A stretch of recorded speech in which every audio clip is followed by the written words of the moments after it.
Assalamualaikum warahmatullahi wabarakatuh. Selamat pagi teman-teman sekalian. Selamat menjalankan ibadah puasa. Bagi kita yang umat muslim, mudah-mudahan apa yang kita laksanakan pada hari ini sebagai budiah dan kewajiban bagi kita akan dapat dijadikan sebagai amal yang diridhai, ketakwaan dan sebagai sebuah kebajikan. Insya Allah akan dapat kita tuntaskan, dapat kita tunaikan sampai dengan akhir sore nanti dalam kegiatan berbuka puasa, baik itu bersama keluarga, bersama teman-teman, atau bersama saudara-saudara yang kita sayangi dan kita cintai. Pagi ini kita akan kembali majelis ilmu tentang konsep Stephen yang diberikan fokus terhadap materi asah gergaji sesuai dengan potensi genetik. Nah, mungkin teman-teman sekalian masih bertanya-tanya apa itu asah gergaji. Nah, jadi selama ini kita sudah melakukan sebuah kekuatan yang kita miliki yang disebut dengan mesin kecerdasan yang merupakan sekaligus sebagai sebuah potensi genetik yang sudah kita punya. Di situ ada kekuatan dan ada kelemahannya. Kekuatan yang kita miliki ini sudah kita gunakan sehari-hari, namun terkadang kita mengalami kemajuan yang tidak sesuai yang kita inginkan. Kurang pesat kemajuannya, kemudian kita merasakan potensi genetik yang kita gunakan itu sudah maksimal, sementara kinerjanya juga masih belum optimal. Nah, kondisi ini akan menjadikan kepada kita ada beberapa hal yang perlu kita lakukan. Salah satu langkah yang kita lakukan adalah yang kita sebut dengan istilah mengasah gergaji itu tadi. Mengasah gergaji, selama ini kita terus memotong kayu.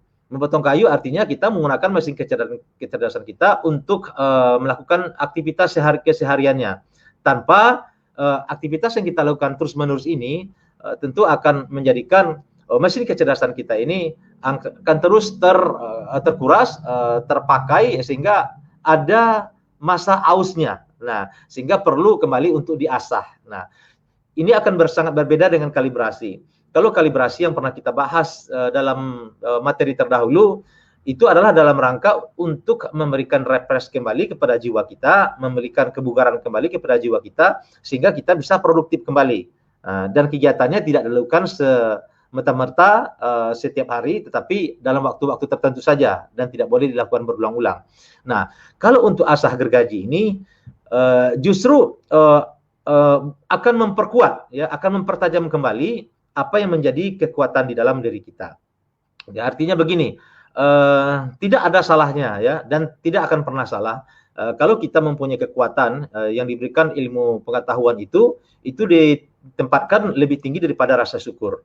Kemudian rasa syukur ini ditempatkan lebih tinggi daripada rasa sabar. Nah, pada saat kita mempunyai kelebihan, maka syukurilah itu dengan ilmu pengetahuan dan digunakan dengan arah yang benar. Kalau kita mempunyai kekurangan atau kelemahan, maka hadapilah itu dengan jiwa kita, dengan rasa kolbu kita, dengan rasa sabar. Nah, sehingga kekuatan dan kelemahan ini tidak akan menjadi sebuah penghambat bagi kita.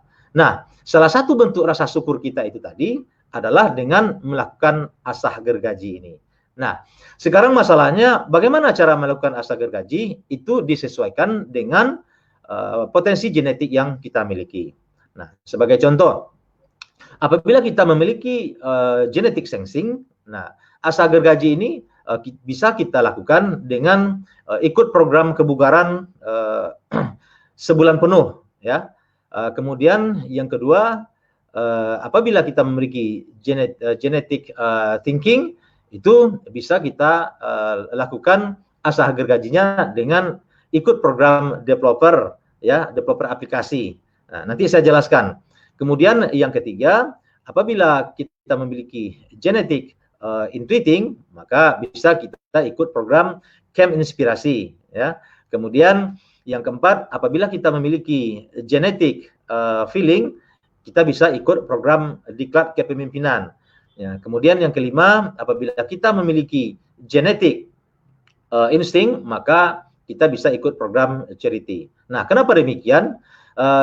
Pertama, sebagai seorang sensing, Kenapa harus ikut program kebugaran? Karena memang kekuatannya itu ada di otot motoriknya. Jadi semakin dia banyak berkeringat, semakin dia banyak menggunakan kekuatan otot motorik kasarnya itu, maka itu akan menjadikan kekuatannya itu terasah kembali, ya, untuk kembali bisa melakukan kegiatan yang produktif.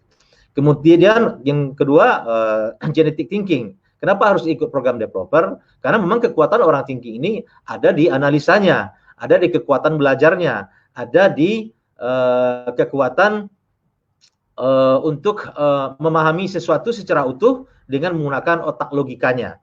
Nah, sehingga dengan kegiatan program developer aplikasi ini akan menjadikan dia semakin terkuat daya ukur kompetensinya untuk kembali terasah melakukan kegiatan supaya bisa produktif kembali.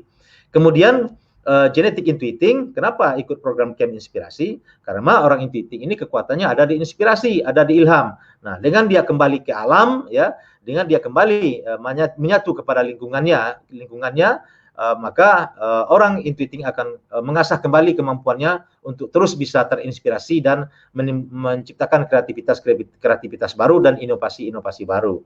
Kemudian yang keempat, genetic feeling. Kenapa ikut program diklat kepemimpinan? Karena orang feeling ini adalah kekuatannya ada di mempengaruhi orang lain, maka kodrati daripada seorang feeling ini adalah lebih mengarah kepada bagaimana dia menguasai dirinya, sehingga dengan kondisi ini dia akan mempunyai bakat dalam menjadi seorang pemimpin. Nah, jadi dengan mengasah kemampuannya dalam menjadi seorang pemimpin akan menjadikan dia akan semakin kuat jiwa kepemimpinannya untuk dijadikan sebagai sebuah kekuatan dan kompetensi bagi seorang feeling. Kemudian genetic instinct ini kenapa ikut program charity? Karena memang kekuatan daripada orang insting itu adalah menolong orang lain, altruisme. Nah, sehingga dengan kekuatannya sebagai seorang yang mempunyai jiwa penolong, maka akan semakin terasah jiwa rela berkorbannya. Nah, semakin dia banyak ikut program charity, maka akan terbangun sifat rela berkorbannya. Nah, jadi inilah yang akan menjadi fokus utama dari pembahasan kita pada hari ini. Nah, mungkin dari teman-teman bertanya, apakah kami bisa untuk melakukan kegiatan ini dengan jadwal bulan penuh? Nah, mungkin kalau bagi kita yang bekerja dengan waktu yang terbatas, mungkin bisa kita ambil kegiatan ini. Memang tidak semata-mata setiap bulan, ya. Setidaknya kita bisa melakukannya setiap tahun. Nah, sebagai contoh bisa mengambil cuti tahunan, gunakan waktu yang 12 hari itu mungkin bagi pegawai atau bagi karyawan untuk bisa menggunakan waktunya menggunakan kegiatan asah gergaji ini tadi. Jadi tidak kalau memang bisa 1 bulan itu lebih baik, tapi kalau memang tidak bisa 1 bulan, minimal 12 hari dalam masa kita mengambil masa cuti. Memang teman-teman sekalian terlihat apabila kita melakukan kegiatan asah gergaji ini memerlukan waktu memerlukan waktu yang cukup banyak, ya. Namun demikian perlu kita ketahui bahwa sebetulnya asah gergaji ini terlihat kita memang agak mundur selangkah, ya. Kita tidak melakukan kegiatan apa-apa. Tapi sebetulnya mundur selangkah yang kita lakukan ini adalah sebuah bentuk daripada awal kita membuat sebuah asah kompetensi kita untuk membangun kembali untuk bisa mencapai langkah yang cepat ke depan, gitu. Jadi lebih baik kita mundur selangkah, asah gergaji dulu, ya, jangan terus memotong kayu, tapi kita asah gergaji untuk meningkatkan kompetensi kita dengan asah gergaji sesuai dengan potensi genetik itu tadi, maka insya Allah dengan kondisi ini kita akan kembali cepat melesat ke depan. Artinya asah gergaji ini adalah memberikan pembekalan kembali kepada kita untuk mengasah kompetensi yang kita miliki. Nah, sehingga dapat kita ketahui bersama sebetulnya jadwal-jadwal orang hebat itu adalah pertama di weekday mereka itu bekerja dengan penuh, ya, dengan sesuai dengan kapabilitasnya. Kemudian di weekend mereka melakukan kalibrasi. Nah, apa itu kalibrasi? Yaitu merefresh kembali jiwanya. Nah, kemudian yang ketiga mereka melakukan asah gergaji, ya, untuk kembali membangun kompetensi yang mereka miliki. Nah, demikian sementara yang dapat saya sampaikan pada kesempatan ini, Mbak Weni. Mudah-mudahan ada pertanyaan dari teman-teman akan kita bahas pada kesempatan pagi ini. Terima kasih.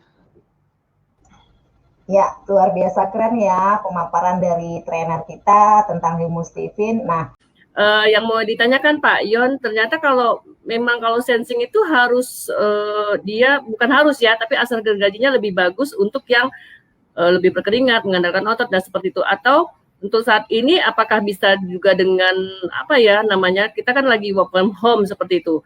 Nah, jadi bergerak dalam arti kata, misalnya kalau dalam dunia bisnis bergerak yang seperti tidak mengeluarkan keringat tapi tetap bergerak cepat dengan apa ya, percepatan daripada untuk kemajuan bisnisnya itu dengan cara yang lain itu bisa ya Pak Yon ya?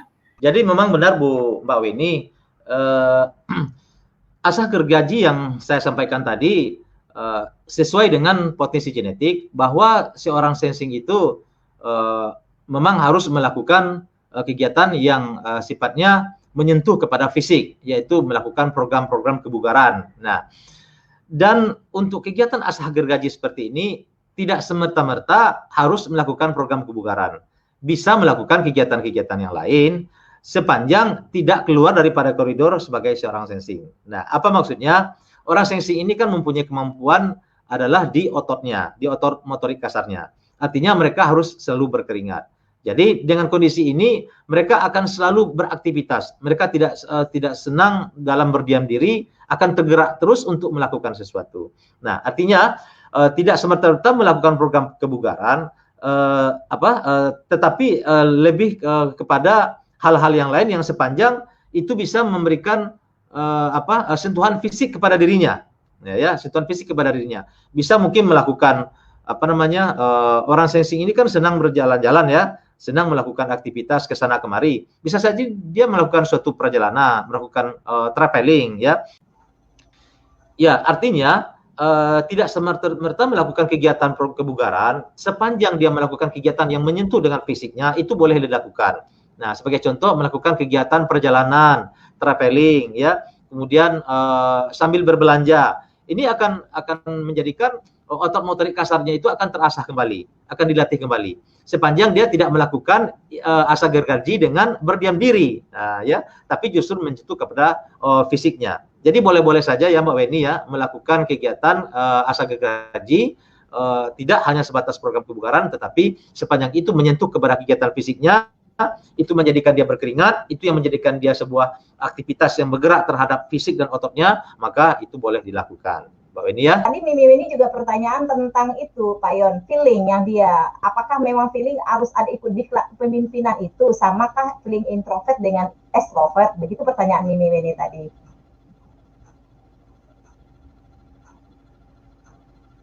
Ya, untuk asah gergaji itu tidak terbagi ke dalam personality genetiknya, kecuali kalibrasi ya. Kalau kalibrasi itu memang terbagi ke dalam personality genetik. Introvert dengan extrovertnya itu akan berbeda kalibrasi. Tetapi kalau asah gergaji itu lebih kepada mesin kecerdasannya, lebih kepada genetiknya, potensi genetiknya, yaitu mesin kecerdasan. Jadi setiap mereka yang mempunyai mesin kecerdasan feeling itu diberikan kekuatan dalam mempengaruhi orang lain sehingga bakatnya adalah menjadi seorang pemimpin. Nah, makanya asah gergaji daripada seorang feeling itu, mereka yang mempunyai mesin kecerdasan feeling adalah mengikuti diklat-diklat kepemimpinan dengan tujuan untuk mengasah kembali. Namun tidak semerta-merta mereka harus ikut diklat kepemimpinan. Bisa saja mereka berbaur dengan komunitasnya, kemudian terus mengasah kemampuannya dalam mengkondisikan dan mengkoordinir organisasi yang mereka punya, komunitas yang mereka punya.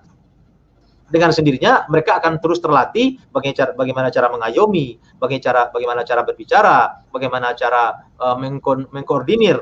Nah, sehingga dengan kondisi akan secara tidak langsung akan melatih kemampuannya di dalam memimpin orang lain.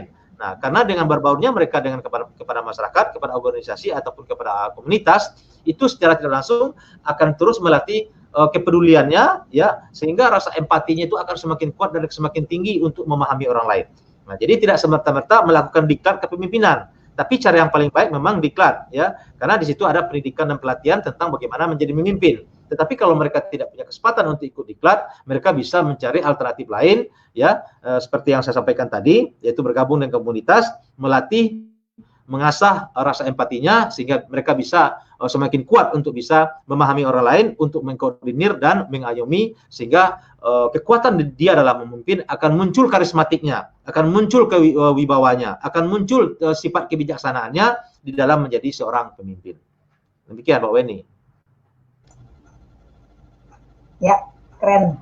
Jadi harus ikut biasa ya Pak Yon.